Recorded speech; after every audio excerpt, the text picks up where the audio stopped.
Irmãos, como sabemos, estamos em férias pastorais. Pastor Oné está descansando, recarregando as baterias para voltar aí a semana que vem com a gente. E hoje nós temos o privilégio aqui do pastor Leandro estar aqui com a gente. Ele vai trazer a palavra do Senhor para a gente. Vem cá, meu.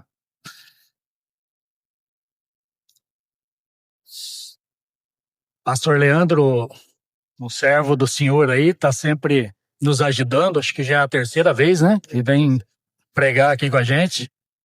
E é um privilégio, irmão, você estar aqui com a gente. Nós te agradecemos pela sua presteza, pela sua dedicação ao reino do Senhor.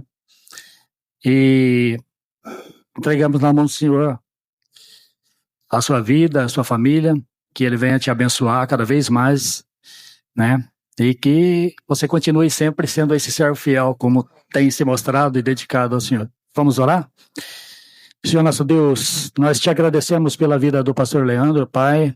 Muito obrigado pela dedicação de seu servo, Pai, porque se dispor a estar aqui nos auxiliando, trazendo a sua palavra, Pai, que nós pedimos a sua bênção sobre a vida dele, sobre a família, que o Senhor esteja abençoando, dando discernimento, sabedoria, e em tudo que ele precisar, ó Pai.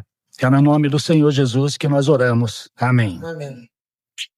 Meu irmão, obrigado. Boa noite a todos. Meio que tarde, noite, né? A gente fica depois das 6 horas, diz que é noite, então é noite.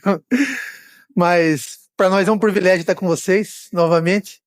Mando um forte abraço da igreja ali da Casa de Oração da Visconde, né? Lá de Piracicaba. O Azaf mandou um abraço, todos eles. Então se sintam abraçados aí. E se o irmão Né estiver sentindo um abração, irmão, a gente sente muita falta do irmão aí. A gente vai dar uma meditada hoje em Salmos capítulo 1. Abram suas Bíblias aí em Salmos capítulo 1.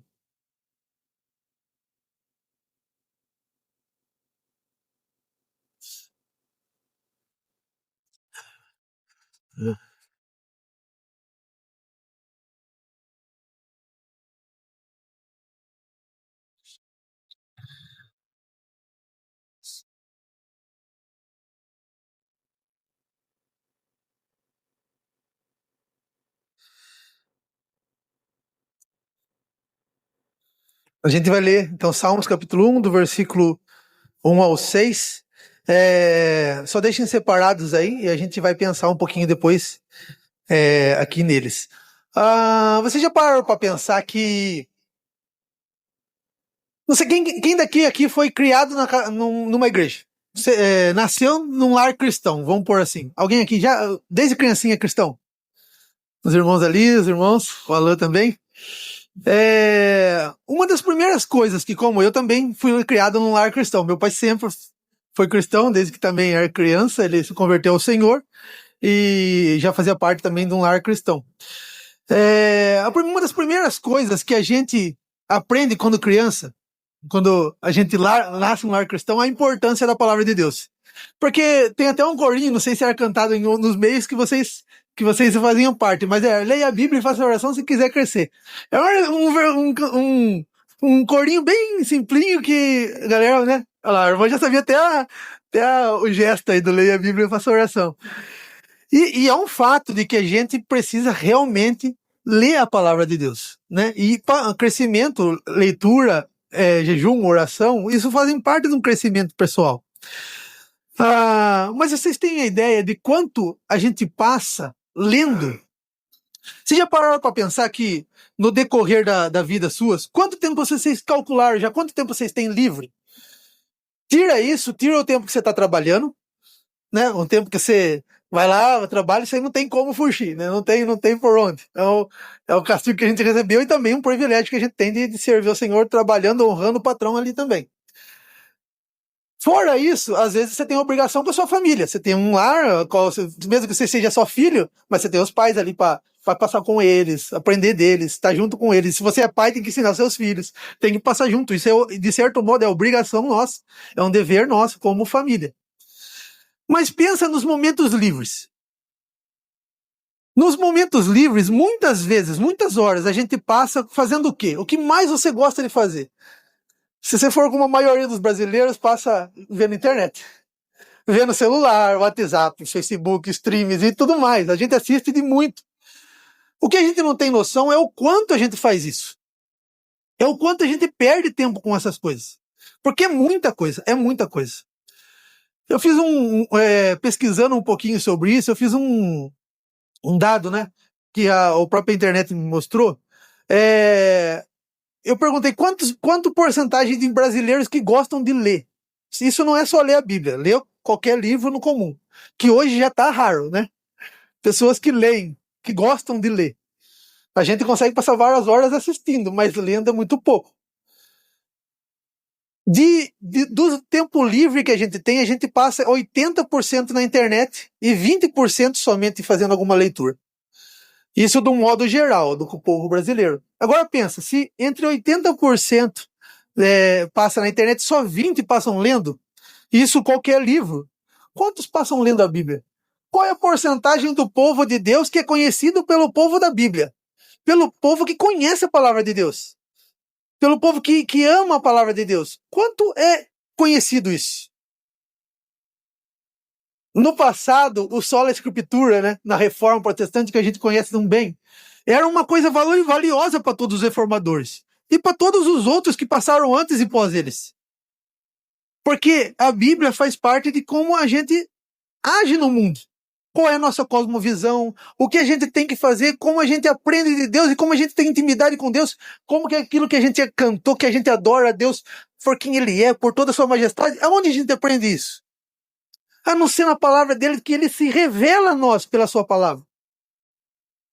Mas é um fato de que hoje parece que a gente valoriza muito pouco isso.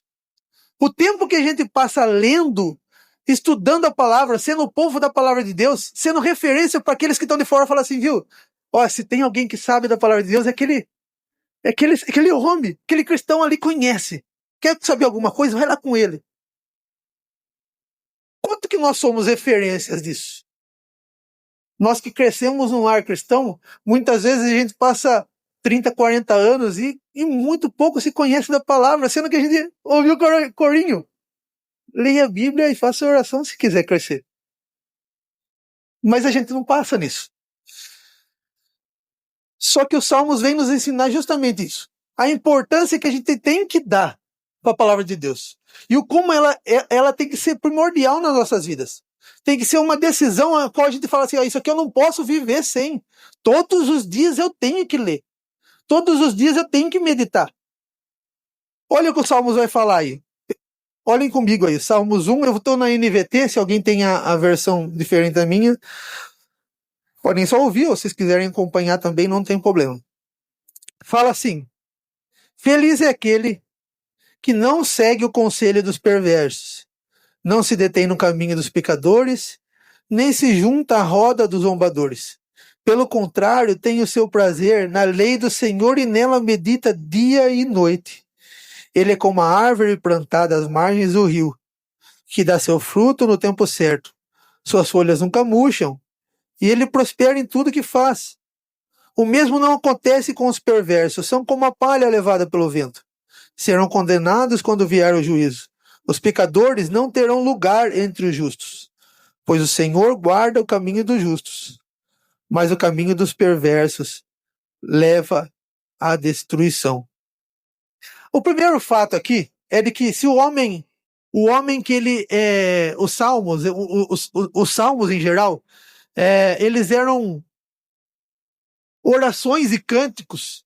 Não todos viraram cânticos, né? Mas de primordial eram sentimentos que o povo de Deus tinha em relação a Deus, a quem ele era, e eles oravam isso durante o trajeto, cantavam alguns deles durante o trajeto a caminho de Jerusalém e outros mais, e mostrava o sentimento do povo, fazendo uma parte de 150 salmos. Os salmos 1 e 2, é interessante que na maioria dos teólogos, eles consideram os salmos como os introdutórios a todo o resto dos salmos.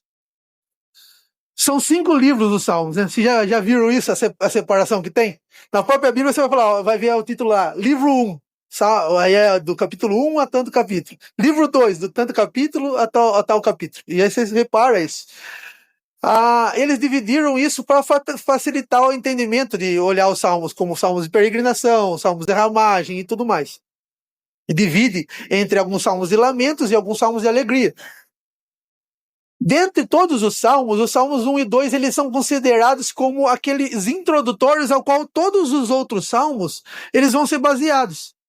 E qual que é a base dos salmos 1 e 2? Primeiramente, vai mostrar a felicidade que tem o homem, que é o homem de Deus, que é o homem que está fundamentado na palavra de Deus, e esse homem ele é feliz, ele tem alegria, ele tem, na verdade, a salvação em Cristo Jesus.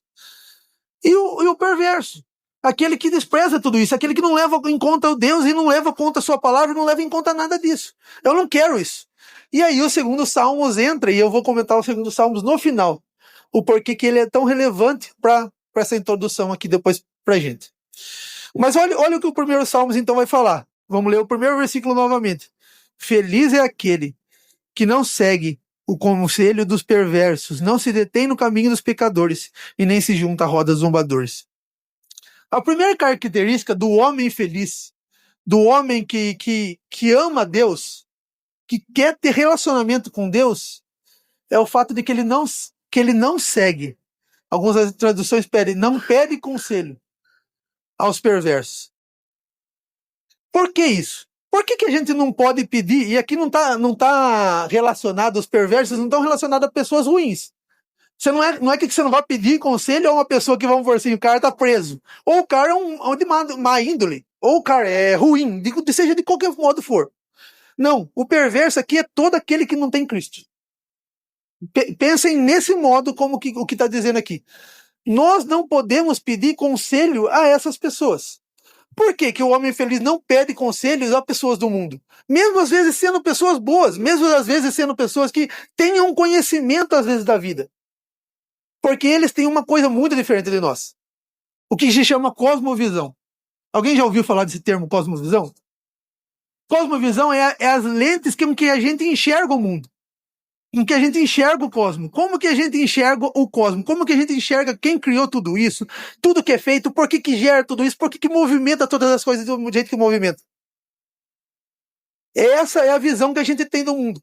A visão de uma pessoa que, mesmo boa, não tenha Cristo, é uma.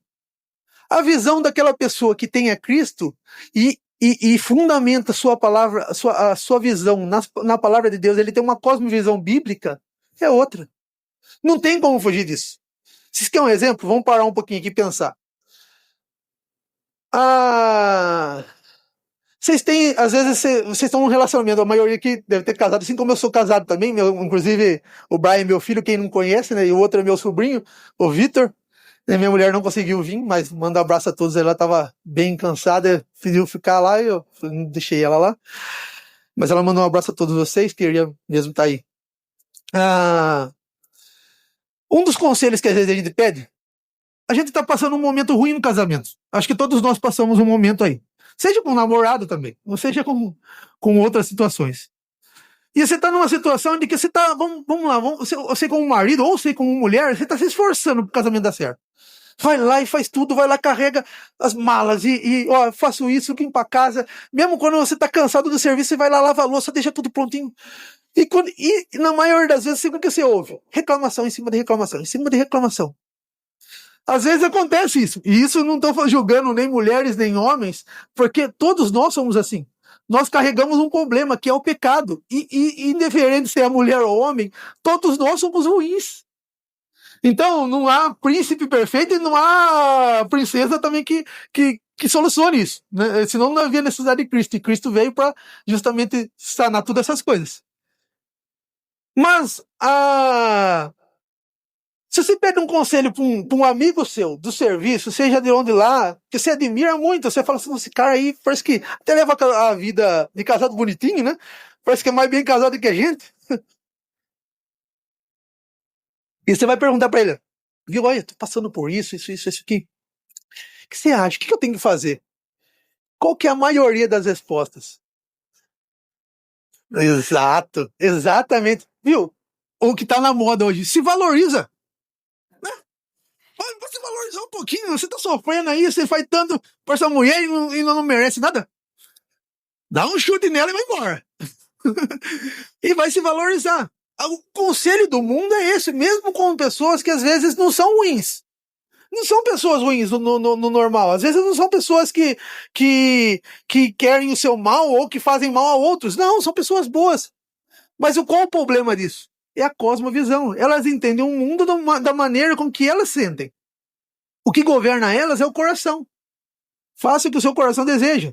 Só que a gente entende como os homens da palavra de Deus, que o que governa a gente não é o nosso coração. O nosso coração, como foi bem dito pelo jovenzinho aqui, filho do Alain, ele é enganoso.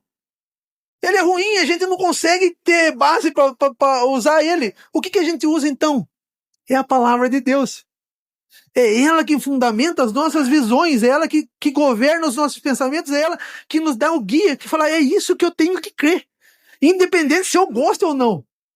Se ficar com minha mulher ali sempre lutando para que um casamento dê certo, seja sacrificial. Não tem problema, o amor de Cristo foi sacrificial e ele é a referência em casamento. Olha lá, Efésios 5. É ele que é o exemplo de casamento. Por isso, o primeiro passo a não fazer um homem feliz é ele não pede conselho. Não pede conselho nenhum. Você não vai com o incrédulo. Aprenda isso. Se você tem um problema seu, primeiramente, você tem duas opções boas que eu posso dar para você. Ou você vai com uma pessoa bem madura da sua igreja, que você fala, esse cara entende da palavra de Deus e vai te dar um bom conselho, vai te dar uma direção que você possa ajudar, ou vai direto na palavra de Deus, que é a principal de todas. E mesmo quando você pede conselho dele, dá uma meditada na palavra de Deus, que a gente tem que olhar o que a palavra de Deus diz. Faça esse modo se você quer ser feliz. O segundo ponto aqui que ele vai falar é que parece como se fosse um crescente do pecado. Primeiro, a gente não toma conselho. Primeiro, a gente não vai lá e pede conselho para eles. Mas a gente o que não faz também é se deter no caminho. O se deter no caminho dos pecadores, que aqui está querendo dizer, é como se fosse assim, um imitar do que ele faz. Agora eu não só peço conselhos, agora eu não estou lá só, o que você acha da vida? Agora eu estou gostando tanto do modo como que ele está vivendo, que eu estou querendo ser igual a ele. Eu estou querendo imitar a conduta dele. Eu quero fazer o que ele faz. O crescente aqui do pecado aqui é exatamente isso. Primeiro você toma conselho, só vai lá de vez em quando, olha, e o que você acha disso? Mas você, como um coração ruim, você gostou do que você ouviu. Do conselho mal de chutar sua mulher embora. E agora o que eu faço? Então eu vou seguir ele, aonde ele vai eu vou. Aonde ele tá eu tô. O que ele faz, eu faço. Porque é gostoso isso. Então o que ele fala? Não faça isso. Não se detenha no caminho deles. Não pare onde eles param, não vá onde eles vão. E o terceiro, como uma outra crescente, é se sentar à roda dos zombadores. Primeiro você toma conselho. Por depois você está imitando eles. Daqui a pouco você está tirando sarro junto de pessoas junto deles. E isso traz uma coisa revela um coração muito ruim, porque o fato de a gente querer, às vezes, ficar zoando, né, de ficar falando mal dos outros, de sentido assim, mesmo com um ar de não ser diretamente, aquela brincadeirinha, a gente se sente superior às pessoas. O fato é que a gente não é humilde de considerar os outros superiores a nós, mas a gente se põe num lugar muito maior falando, esse cara aí, ó. Olha o que ele faz. E começa a zoar. Você entra na roda e zoa pessoas que parece que não são como a gente. Não são como a gente. O fato é de que nós sentamos muitas vezes, né? Eu tenho presenciado isso onde eu convivo. E muitas vezes, mesmo como cristãos, a gente senta num ambiente em que a gente gosta de fazer isso, sabe? A gente senta para brincar de alguma coisa, e o que mais a gente faz é ficar molando os outros, tirando sarro quando a pessoa faz alguma coisa errada e tudo mais. E não que as brincadeiras entre cristãos não sejam totalmente... Então, brinca mesmo. Mas a gente tem que chegar a um limite disso. Porque muitas vezes a gente está parecendo que a gente está mais se assemelhando com o incrédulo do que com o cristão. A gente se senta à roda de cristãos, mas o que menos a gente fala é da Bíblia. O que menos a gente fala é de Cristo. E mesmo como cristãos, a gente o que mais fala é zoar dos outros. É tirar sarro de pessoas. Isso não é um padrão bíblico. Isso não é um padrão de um homem que entendeu quem Jesus é. E o quão importante ele é na nossa vida. Não deveria de ser esse o padrão. É igual eu falei para vocês, não tem problema de brincar às vezes. O problema é começar a zombar toda hora. E aí, o que acontece? Muitas vezes a gente até perde irmãos por causa disso. Não sei se é o que aconteceu, mas já ouvi acontecer. A pessoa não consegue nem se misturar, porque a gente, como cristão mais velho ali, começa a molar, às vezes por causa de uma barriguinha a mais, ou seja, outra coisa. Seja o que for. Não tem problema. Mas nós, como cristãos, nós não se assemelhamos a essas atitudes. Então, primeiramente, ele usa esse modo, ó, o que a gente não faz. Que como cristão, aquele cristão que quer ser feliz, que aquele cristão que quer ser bíblico, aquele cristão que quer ser de Deus, no sentido de ser exemplo de Deus aqui no mundo, o que ele não faz. Mas o que ele faz, então? Olha o versículo 2, por favor. Pelo contrário, ó, ao invés disso, é como ele estivesse falando isso aqui, ele tem o prazer na lei do Senhor e nela medita de dia e de noite. A importância da palavra de Deus no nosso meio. Sabe o que o cristão não faz? O cristão não perde tempo ficando em rodinhas falando mal dos outros. O cristão ele remia o tempo. Ele aproveita do quê? Ele aproveita para meditar na palavra. Ele aproveita para conhecer mais de Deus. Ele aproveita para ter mais intimidade com Deus. Ele aproveita para aprender de Deus. Ele rime o tempo falando assim, eu não quero isso, o que eu quero passar é dia e noite meditar na palavra de Deus. É isso que eu quero fazer. Porque esse Deus que me salvou é Ele que eu preciso conhecer mais e mais. É dele que eu quero ter mais intimidade. Eu vou fazer uma pausa aqui, porque eu até queria comentar isso no começo e não comentei. Você já ouviu a história do hino que a gente cantou por último? Alguém aqui conhece a história do último hino? O Alan conhece, a maioria não conhece. Sou feliz com Jesus. Esse hino é muito antigo. Não sei se vocês sabem disso, mas ele é muito, muito antigo mesmo, né? Eu não lembro o nome do homem, que faz tempo que eu li sobre a história desse hino. Mas o que aconteceu com esse homem? Ele morava numa certa cidade na Europa, e ele depois foi para Inglaterra e tudo mais, né? Mas enquanto ele estava na Europa, ele chegou um momento, ele perde todos os bens dele queimado pelo fogo. Houve um incêndio na cidade que ele estava lá, principalmente parece que no bairro que ele tinha, e a casa dele foi totalmente devastada. Ele perdeu tudo. Ele não tinha mais nada. Depois de um tempo, ele perdeu o próprio filho, o único filho que ele tinha. E aí o que ele fala? Ele falou assim, viu, vamos... Ele pegou a mulher dele e falou assim, viu, vamos... Depois disso ele teve mais 3 filhas.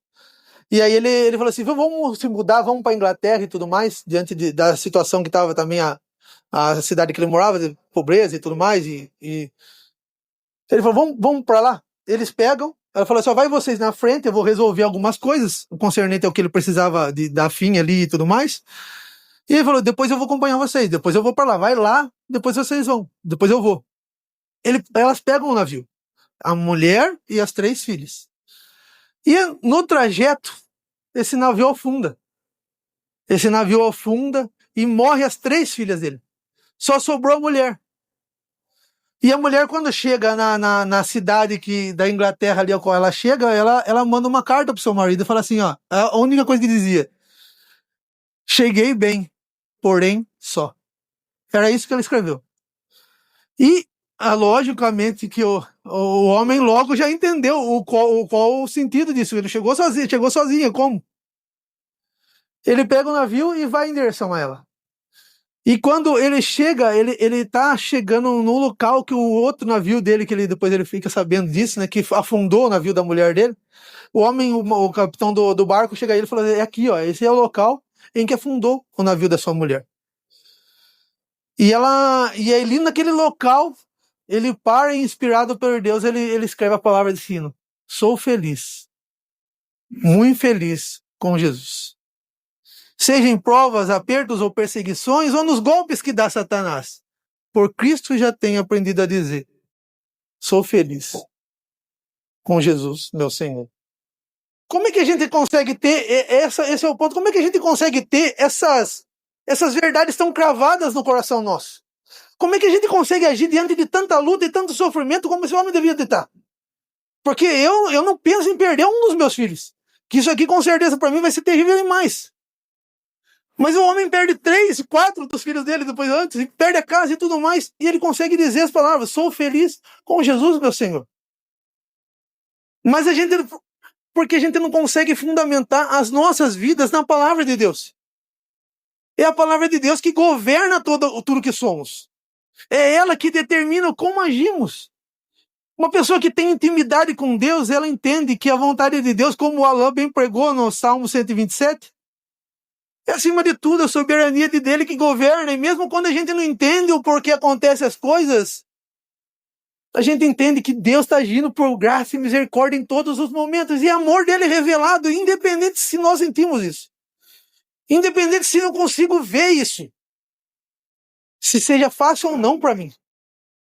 Muitas vezes não vai ser. Mas quando esses momentos acontecem, é na palavra de Deus que a gente segue firme. Porque é ela que dita as nossas vidas. Mas quando eu não tenho essa base, quando eu não medito nela de noite, como eu não tomo conselho com ela, quando eu não aprendo dela, minha vida fica ao léu mesmo. Revoltado com o Senhor, com tudo que Ele faz. O meditar na palavra de Deus, sabe como o boi faz com o capim? O boi que faz com o capim é aquele mastigar e remoer, né?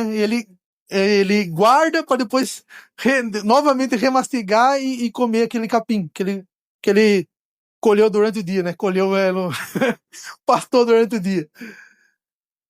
É isso que quer dizer meditar na palavra de Deus. Meditar é que às vezes você passe 15 minutos do seu dia na manhã, que seja, e você leu aquela palavra e é naquela palavra que você passa pensando o dia inteiro. Como eu aplico isso aqui na minha vida hoje? Como é que esses pequenos versículos que eu li de manhã, como que ele vai causar diferença na minha vida? E você fica ali remoendo. Pensa no próprio Salmos de Davi, um dos maiores escritores de Salmos aqui. Davi falava assim que ele tomava conselhos para como agir na batalha na palavra de Deus. Será que você conseguiria fazer isso hoje? Vamos por ser com um capitão no exército. Você conseguir pegar as verdades bíblicas e aplicar isso na batalha. Não é um momento, pelo menos, muito difícil. Mas ele estava profundamente dentro da palavra. Nós não conseguimos, às vezes, tomar conselhos pequenos. A gente não entende nem como responder certas coisas diante da sociedade. Porque a gente não consegue pegar a palavra de Deus e não entende dela. Mesmo crescendo no lar cristão, mesmo aprendendo que ela precisa dela todos os dias, desde pequenininho. Mesmo assim. Agora, pensem aí, olha como que são os resultados da pessoa que ela toma, esse homem infeliz que toma a palavra de Deus como primordial na vida dela. Primeiro, ela é como uma árvore plantada junto à margem do rio. Primeiramente, uma árvore que está à beira do rio, ela tem duas coisas muito importantes. Ela tem alimento todo dia. Porque a água está passando nas suas raízes. Ela está infiltrando o solo e ela está sendo bem irrigada. Então ela tem alimento todo o tempo. Só que ela também tem força, ela tem vigor, ela tem firmeza. Porque é uma árvore forte. É uma árvore bem alimentada. Então, uma pessoa que é alimentada constantemente com a palavra de Deus, ela também é assim. É uma pessoa que ela está todo o tempo ali sendo alimentada pela palavra de Deus, suas ações são alimentadas por isso, suas decisões são alimentadas por isso, tudo que ela faz é baseado na palavra de Deus. Só que ela também tem firmeza, ela não se abala com qualquer coisa. Ela não é como aquelas pessoas que só de deixar de cumprimentar numa igreja, esse irmão passou reto de mim, nem vou mais lá. O negócio despreza eu. Quando vocês conheceram na vida, ou às vezes vocês foram isso, às vezes, ou se é agora também. Quantas vezes a gente age com muita imaturidade, com muita falta de firmeza, porque qualquer coisa nos abala. Pensa, está faltando a palavra de Deus governando as nossas vidas. Porque a gente não olha, se a gente tem isso, a gente não olha um irmão como um criminoso quase, porque não me cumprimentou. Ele olha um irmão como uma revelação de Deus. Ele é um pecador como eu, que às vezes pode ter só esquecido, só passado desapercebido, ou se fez de propósito, tudo bem também. Tudo bem também, porque eu vou agir diferente com ele, porque minhas bases são bíblicas. Eu vou lá cumprimentar ele, eu não tenho nada com ele. Então, essas atitudes que a gente toma na palavra de Deus. Mas quando a gente não leva em conta ela, aí a gente age como pessoas do mundo. E se revolta, e se volta por qualquer coisa. Agora, um segundo ponto. Ela dá o seu fruto no tempo certo. Você já viu aquela pessoa que sempre está dando fruto para o Senhor? Às vezes você não pode ser que não conheça alguém ou conheça. Pessoa que toda vez que ela vai lá, ela prega, gera resultado, seja de um jeito ou de outro, não seja a pessoa salvação ou reconciliação ou outra coisa, ou às vezes com um conselho que ela vai dar, com ajuda que ela vai na casa da pessoa, com uma ordem de necessidade, e aquilo dá fruto, seja o fruto que for. Não tem um fruto específico, o fruto que seja que for. Mas ela está sempre gerando frutos, porque a base dela são a palavra de Deus. Porque ela é uma pessoa fundamentada e íntima com Deus, entendendo a vontade dele. Lembra qual que é a atitude de Deus diante de todas as situações quando a tentação veio? O que ele falava sempre? Repetidamente. Está escrito. Era repetidamente isso. Mesmo o Senhor sabendo de tudo e tudo mais, ele falava assim, sabe o que quer dizer? É isso, a Bíblia fala isso aqui, está escrito. É isso. Pessoas que conseguem dar respostas às situações das pessoas alheias e conseguem ajudar mostrando na palavra. Olha o que a palavra de Deus diz. Olha como você vai obter ânimo diante dessa situação. E ela gera fruto. Quando ela tem um alimento sólido. Mas ela faz também, o que ela faz também aqui é que suas folhas nunca murcham. Esse aqui foi um ponto que eu preparei um pouquinho para pensar. Parecia meio que repetido, né? E aí, eu fiquei a pensar eu trabalho com manutenção, né? Lá eu trabalho na escola do Ângulo, lá em Piracicaba. Não sei se todos conhecem aí, mas quem conhece? Inclusive, uma das funções são cuidar das plantinhas lá. E eu fico às vezes pensando, porque eu gosto de admirar a natureza, Deus criou isso, então é bonito de admirar. E às vezes eu molho, né, constantemente as plantas, e tem semana que por causa do meu chefe ele prioriza outras situações que eu deixo de molhar. E a planta começa já, depois de alguns dias de molhar, ela começa já a ficar a folha meio vermelhadinha, né? Aquele corzinho de tá morrendo. E aí eu vou lá, tem que priorizar, vamos dar uma molhadinha, porque senão não dá. E aí a gente vai lá e remolha. Daqui a pouco ela tá verde, que é verdinha. E eu acho lindo quando eu tô molhando as plantas assim, que eu jogo a água, e a água para por cima, e ela tá tão verde, porque ela brilha com a água. Ela fica brilhosa a plantinha. Isso é vitalidade. É planta que tá viva, tá forte, tá bem nutrida. Você já viu pessoas desse jeito? Que todo tempo parece que tem vida de sobra para dar para a igreja? Que você pede, ela tá disposta. Seja um momento, seja de madrugada, olha, eu preciso de você. Tá lá. Ela transborda a vida porque é a vida que ela recebeu de Cristo Jesus. Ela tá constantemente querendo fazer mais. Vitalidade. As folhas dela não murcham. Ela sempre se renova e sempre está forte. Outro ponto que ela faz é que tudo que ela faz prospera. E às vezes aqui pode parecer tem dois pontos aqui. Pode parecer, às vezes, uma teologia da prosperidade, que não é esse o objetivo, e nem é isso que ele quer dizer, porque não é em relação ao que você vai ganhar, não está querendo dizer a esse ponto de seja bem material ou qualquer outra coisa. E não quer dizer também que aqui seja, de certo modo, um resultado do que você faz. Porque não é mérito seu, isso é fato da Bíblia toda. Nunca vai ser mérito nosso de fazer alguma coisa. E mesmo o homem feliz entende que isso não é mérito dele. Então, como que a gente concerne todas essas coisas aqui? A gente entende que aquele que prospera todo o tempo, que o que ele faz dá certo, seja na pequena coisa que ele faz, é porque ele está tão concernente com a vontade de Deus, que Deus sempre faz. É Deus que está agindo. Ele vai dar resultado mesmo. Se ele está fazendo aquilo que Deus quer que ele faça, por que não vai gerar resultado?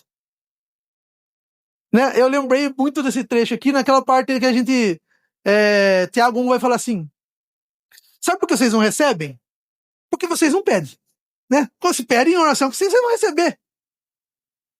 Mas muitas vezes vocês não recebem, sabe por quê? Vocês pedem mal. Vocês pedem para gastar nos seus próprios deleites. Quando a gente pede, quando a gente faz coisas por nossa própria vontade, para querer algo para nós, e não pensando no Senhor, não vai ser recebido. A vontade dele é acima de tudo, mas se você está concernente com a vontade dele, se você está andando juntamente com isso, se a minha vontade é fazer a vontade de Deus, não tem nem por que não gerar resultado. Vai gerar resultado, e o que você fizer vai prosperar, vai dar certo, porque você está andando conforme a vontade de Deus. Você é um homem bíblico, você é um homem que baseia suas decisões e suas coisas na palavra de Deus, vai dar certo. Porque essa é a vontade de Deus. E Ele vai fazer isso. Ele vai dar o fruto. Lembra? Porque não é o que planta e nem o que rega. É o Senhor que gera o resultado. É o Senhor que faz crescer. Mas se você está em concernência disso, vai acontecer. Só que aí ele vai usar o exemplo dos perversos. Olha como perversos são totalmente ao contrário. Primeiro, o mesmo não acontece com os perversos. Eles são comparados com a palha. E na época que isso era bem fácil de entender, hoje a gente não entende tanto. Como que era a colheita do trigo? Né? E a gente tem algumas parábolas até em concernentes do trigo, do joio. O joio é a mesma coisa da palha. Joio e palha é a mesma coisa. Quando eles jogavam, eles pegavam a peneira para peneirar o trigo, eles faziam o quê? Jogava ela pro alto. E quando a palha e o trigo subia para cima, o vento levava para embora. E só sobrava o trigo. E eles colhiam o trigo e peneiravam isso e faziam, então, pão e outras demais coisas. O homem incrédulo, o homem que não leva Deus em conta, o homem que não age segundo a palavra de Deus, ele é justamente isso. Ele é levado, ele é leve. Ele não tem firmeza como a árvore plantada. Ele não consegue ter alimento, ele vai embora com o vento. Qualquer coisa que acontece, ele vai embora. É justamente o contraste com a árvore firme que está. Ele não tem firmeza nenhuma. Ele vai levado pelo vento. Só que o outro ponto que ele faz, ele é condenado quando vier o juízo. Não sei se vocês já sofreram alguma injustiça na vida, mas a gente está cansado de ver isso na internet, pelo menos, na televisão e tudo mais. Nosso sistema judicial funciona? Não funciona, a gente sabe disso. Funciona. Né? Eu tenho até um tio que contou uma história hoje para mim sobre isso, e eu nem lembrei disso, eu lembrei agora. De um cara que, por legítima defesa, ele matou 3 pessoas. Só que as pessoas foram lá, deram alguns tiros nele, tacaram algumas facadas. Depois ele pegou a arma e matou essas pessoas. E por um certo modo, um milagre, ele sobreviveu. E foi condenado a 18 anos de cadeia porque ele se defendeu por tomar tiro e não podia ter acontecido isso. É fato de que a justiça nossa não funciona. Juízes são comprados, muitas vezes com pessoas que têm dinheiro. Advogados defendem causas injustas por causa de dinheiro. E é fato que isso acontece. Só que uma verdade da palavra de Deus aqui é a mesma que Asaf entendeu. No Salmos de Asaf, qual é o dilema grande de Asaf? Por que o justo está prosperando? O injusto tá prosperando, tá sendo rico, tá tendo tudo, parece que eles vivem vida boa, e nós aqui como cristãos tá sofrendo. É isso aí a questão. Olha lá, Salmo 73. Asaf estava revoltado com Deus por causa disso. Por que acontece isso com eles? Eles são... Tá tudo certo para eles e pra gente só dá errado, parece. E qual o ponto de virada dos Salmos de Asaf? Ele chega na casa do Senhor e aí ele entende qual é o fim deles. Por mais que eles vivam uma vida boa nesse mundo, seja por 80, 100 anos, se for muito, vai chegar o fim e eles serão destruídos. E eles vão para o inferno. E vão ser queimados. Vale a pena? Será que sai para ficar 80 anos de vida pela eternidade toda? Em comparação com a eternidade? Não vale. Não vale. Só que aqui a promessa é que eles vão pagar o preço. É isso que quer dizer. Lá não vai ter compra de juiz. Porque quem tá no próprio tribunal é o Senhor dos Senhores. É o rei que governa todo o universo e não há dinheiro no mundo que possa comprar isso. Não há sistema que possa corromper o Senhor dos Senhores. Ele vai condenar. A justiça vai ser feita. Eles vão pagar por seus crimes. Isso é um fato da situação do ímpio aqui. E por último, eles não terão lugar com os justos, né? E eu gosto de uma tradução, acho que dessa aí é da Ara, que vai falar assim, eu não tenho certeza se é a Ara, mas depois vocês dão uma olhada aí. Não sei assim, os ímpios são como a parte governando.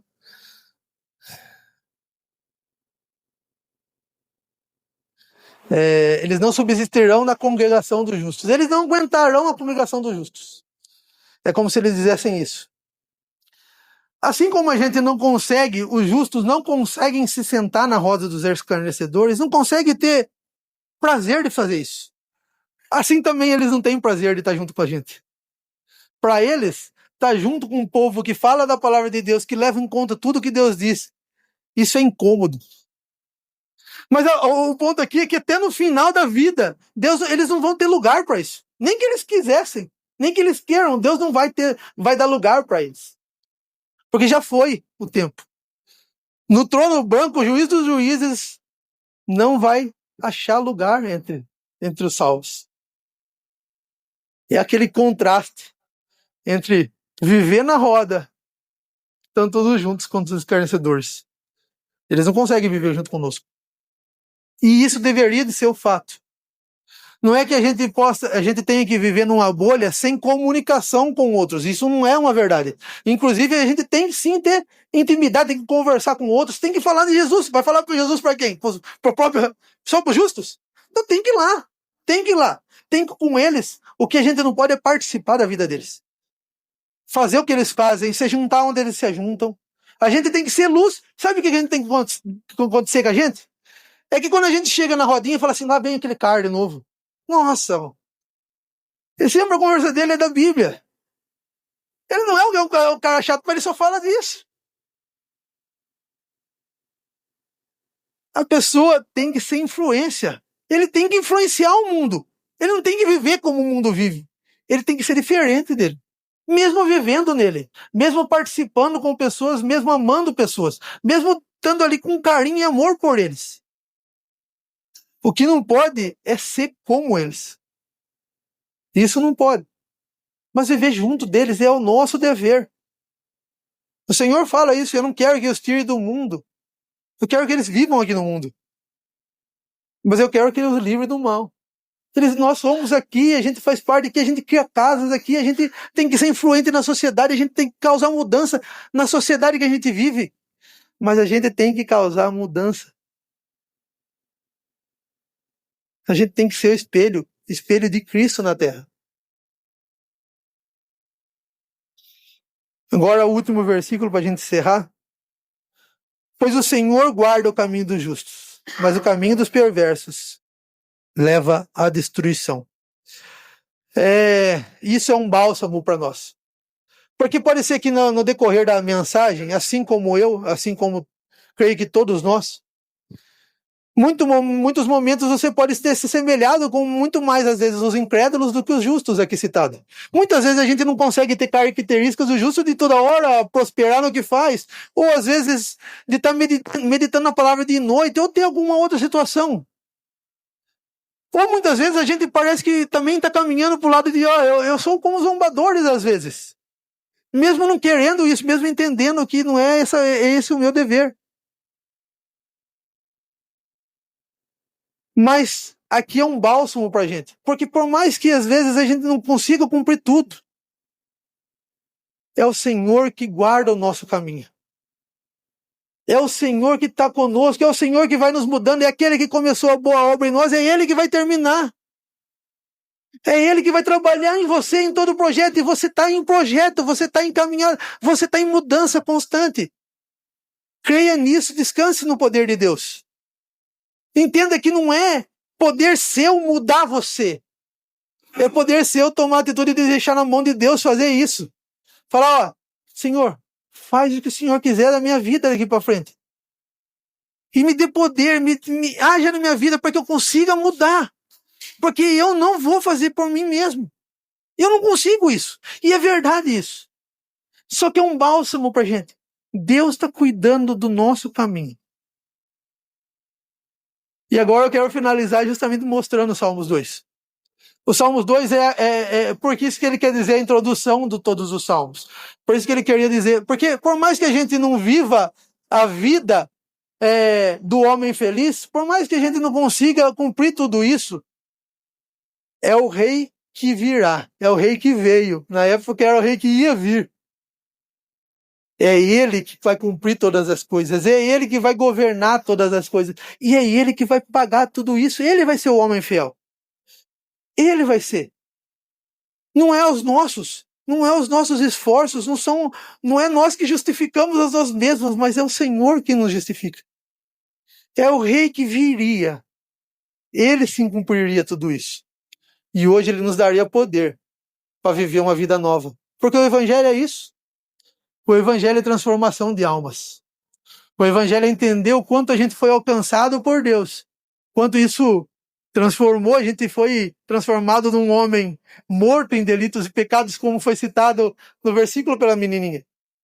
Numa pessoa que tem vida hoje. Que já não é considerada como um morto mais.